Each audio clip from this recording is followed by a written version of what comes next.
Welcome to today's live reading from Ramayana, the story of Lord Ram. Om Namo Bhagavate Vasudevaya, Om Namo Bhagavate Vasudevaya, Om Namo Bhagavate Vasudevaya. Brahmanandmadam Shri Chaitaneshwara, Hari Om Tat Sat. Jai Shri Ram. So yesterday we started the reading from Bala Kanda, when Valmiki he had witnessed the tragic scene of Nishad the hunter killing the two birds, the two cranes, and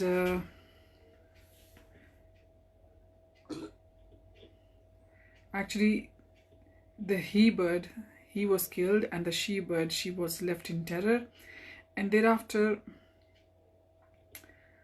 Valmiki, he became really angry and he cursed the hunter, saying that, "O killer of birds, as punishment for your heartless murder of innocent creature, may you never find peace of your mind for endless number of years."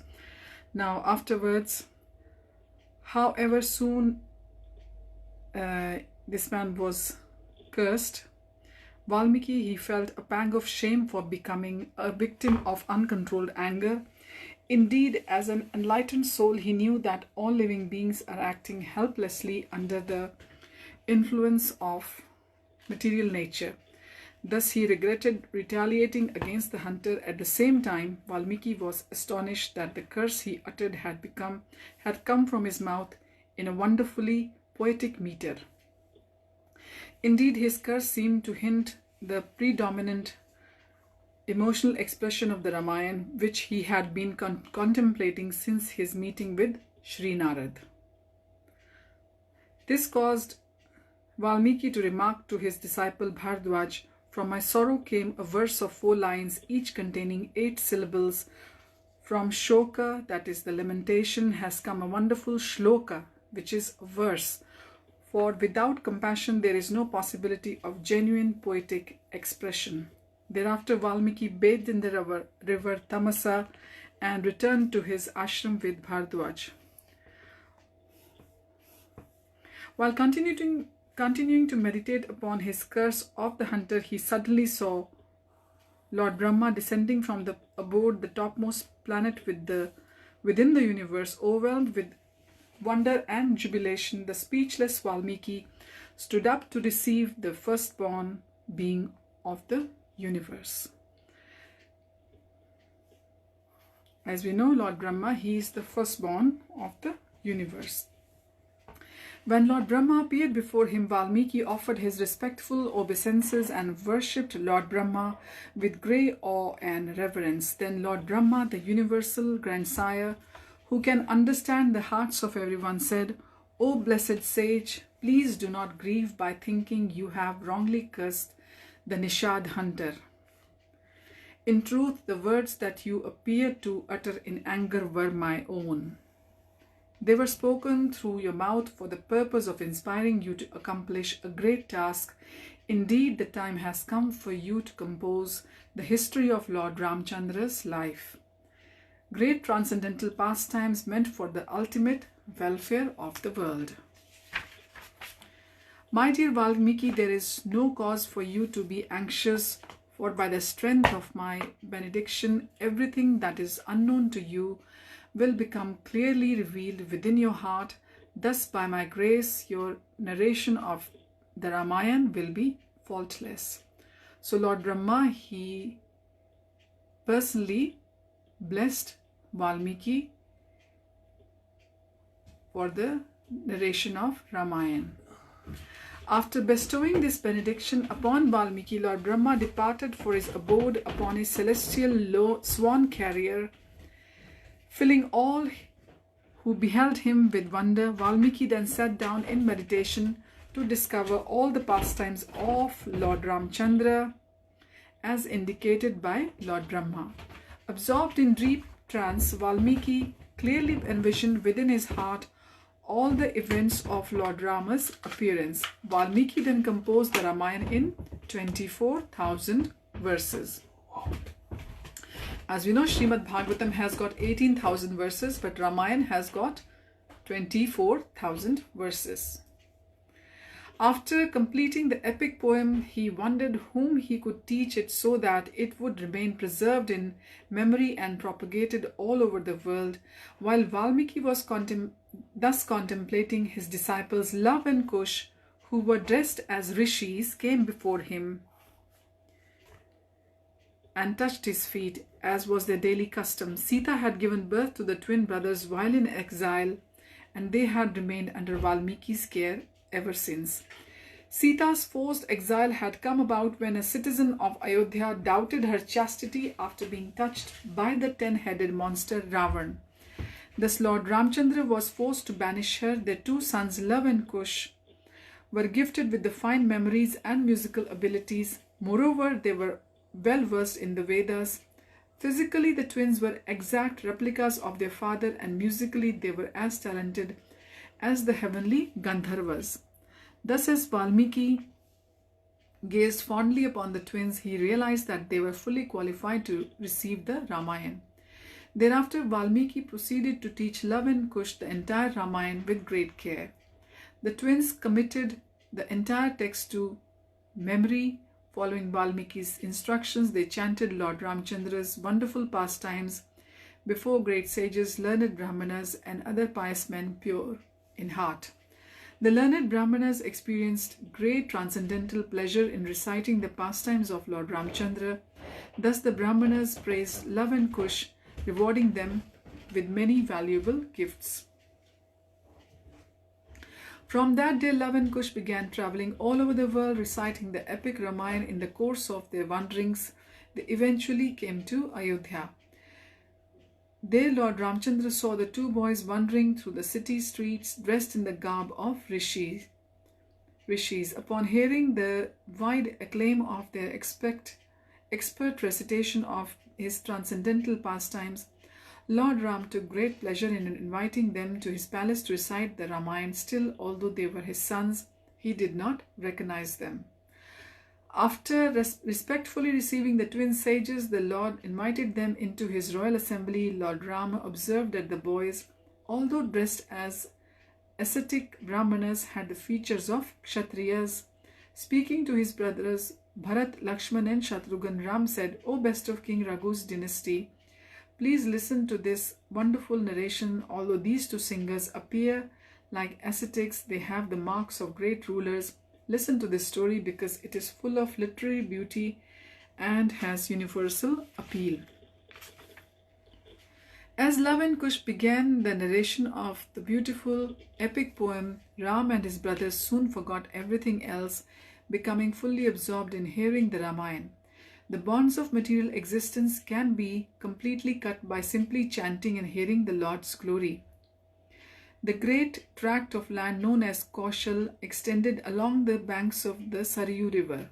This land was verdant, prosperous, and rich in grain. Within the vast territory was the renowned city of Ayodhya, built by the desire of Vaivasvata Manu, the ruler of mankind.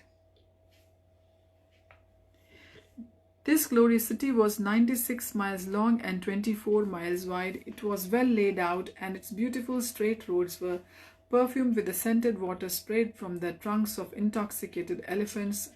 Every day the damsels of the celestial planets hovered above it in their beautiful airplanes and showered it with flowers. The arched gateways of Ayodhya were made of marble, and the gates were wrought with gold and silver and embedded with precious golds. Cannons and catapults capable of repulsing any enemy protected the city walls. The marketplaces were well planned, and 7-story houses symmetrically lined the streets, adorned with multi-storied palaces and surrounded with exquisite gardens. Ayodhya resounded with the vibrations of musical instruments, rivaling Amravati, the abode of the heavenly king Indra. And although throughout the city, bards and singers recited the glories of the Supreme Personality of Godhead and danced Dancers acted out the Lord's pastime for everyone's benefit. Within Ayodhya were so many beautiful gardens abounding with flowers and shaded by fruit trees. Blue, red, and golden lotuses filled the ponds, and fountains shot water high into the air. Gentle breezes carried the aromatic spray from the fountains, cooling the citizens by their touch and making even a hot summer day seem like spring. The sounds of cranes and peacocks could be heard everywhere. The water flowing through Ayodhya's streams and rivulets tasted as sweet as sugarcane sap, and it was used not only for drinking but for irrigating numerous mango orchards. Many houses and palaces perfectly designed were built of precious stones and decorated with flags and festoons.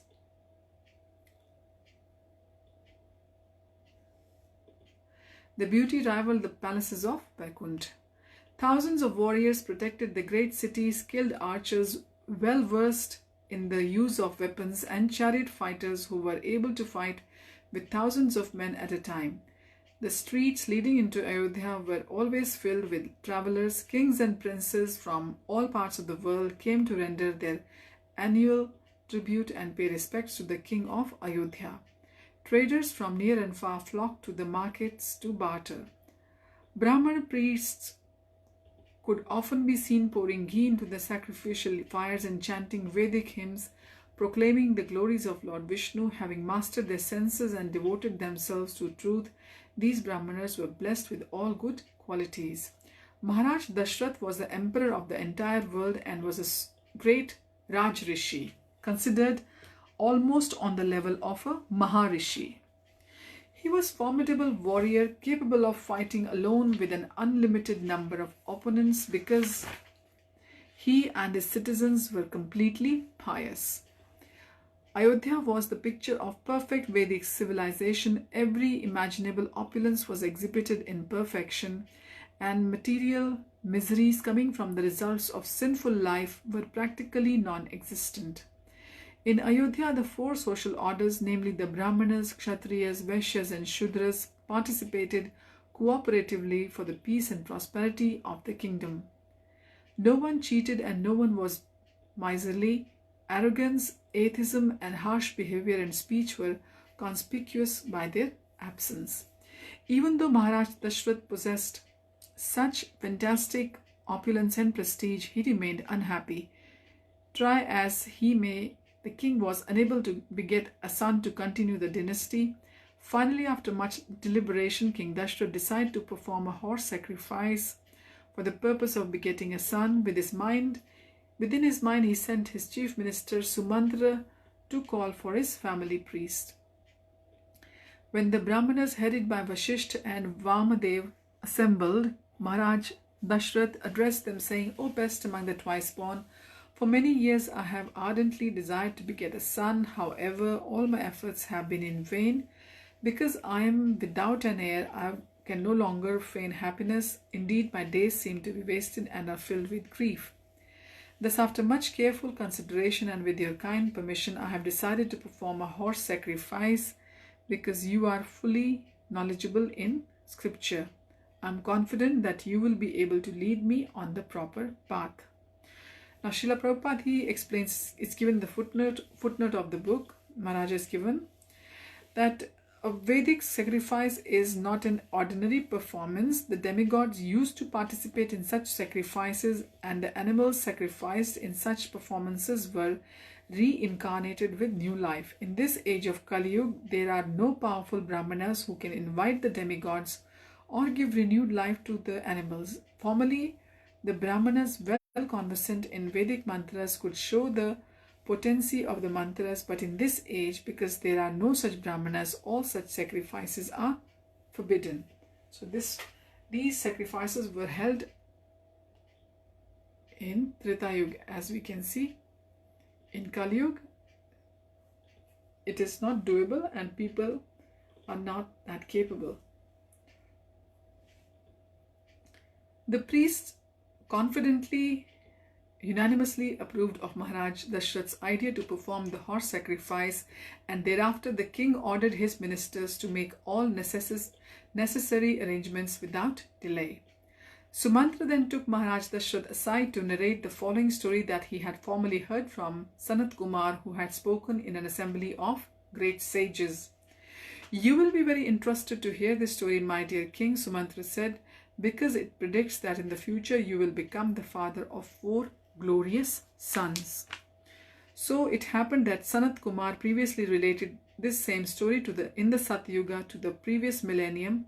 Thus none of the events which were described by him had yet occurred, but were destined to take place in the far distant future. Due to some offense on the part of King Romapada, there once came to be an extremely severe drought within this kingdom, causing great fear among all the living beings. When the conditions became intolerable, Maharaj Romapad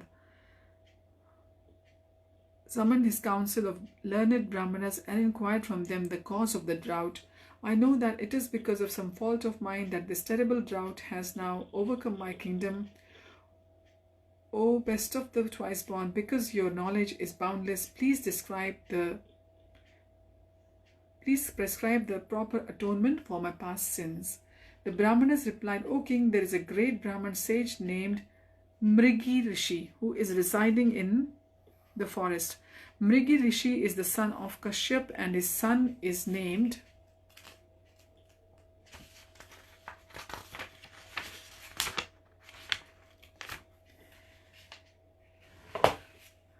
Rishyas Ringa. If you can bring this Rishi's son to your kingdom and give him your daughter Shanta in marriage, the drought will immediately end." Shanta was actually the daughter of Maharaj Dashrath, but had been given to the king's childless friend Romapad at the latter's request. King Romapad was very glad to learn the means for ending the drought, but he requested his priest to summon Rishya Shringa. They refused. The Brahmanas explained, "O king, we fear that Mrigi Rishi will curse us if we try to lure his son away from home. Rishya Shringa has been brought up by his father in complete isolation. He has never ever seen another human being because Rishya Shringa has never once beheld a member of the fair sex. He is completely unaware of the pleasure of their association." So we will continue the story from here onwards. I wish you all a very happy day ahead. Hare Krishna. Hare Om Tat Sat.